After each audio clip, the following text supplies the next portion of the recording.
Сателитските снимки од Европската свемирска агенција ја покажуваат очигледната промена на бојата на вегетацијата на северот од Европа.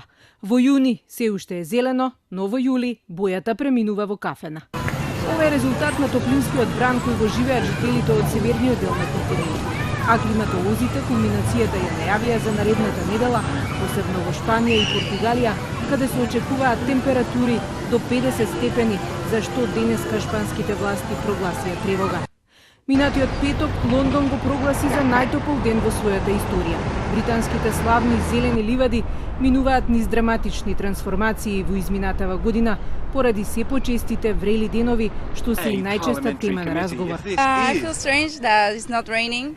And here it's always raining. I'd rather it was a bit cooler and I'd like a bit of rain, but I think we're lucky that we've had this lovely summer. Може би луѓето ја сакаат медитеранската клима, но не се свесни дека наглите температурни промени наскоро ќе станат се почести. Жетвата ќе биде се посиромашна, а до 2024 година цените на земјоделските производи значително ќе пораснат. Without rain soon, this will be the end of the carrot. Поради глобалното затоплување, топлинските бранови забавуваат и се шират кон половите на земјата, а во Канада и Скандинавија веќе избувнаа пожарите предизвикани од високите температури.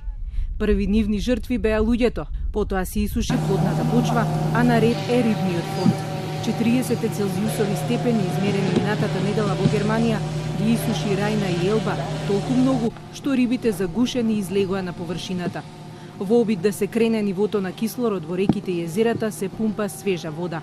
Но трагедијата се очекува следната недела, најавуваат експертите.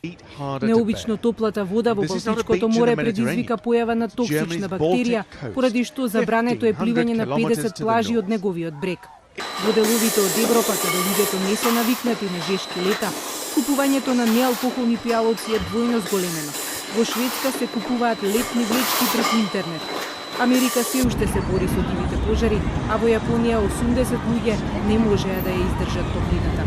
Научниците во најголем дел се согласуваат дека глобалното затоплување е последица на човечкиот фактор, односно неконтролираното загадување со јаглероден диоксид на земјината атмосфера. Па така, ако не се намали емисијата на јаглерод, за десетина години ваквите топлотни бранови ќе ги викаме едноставно лето.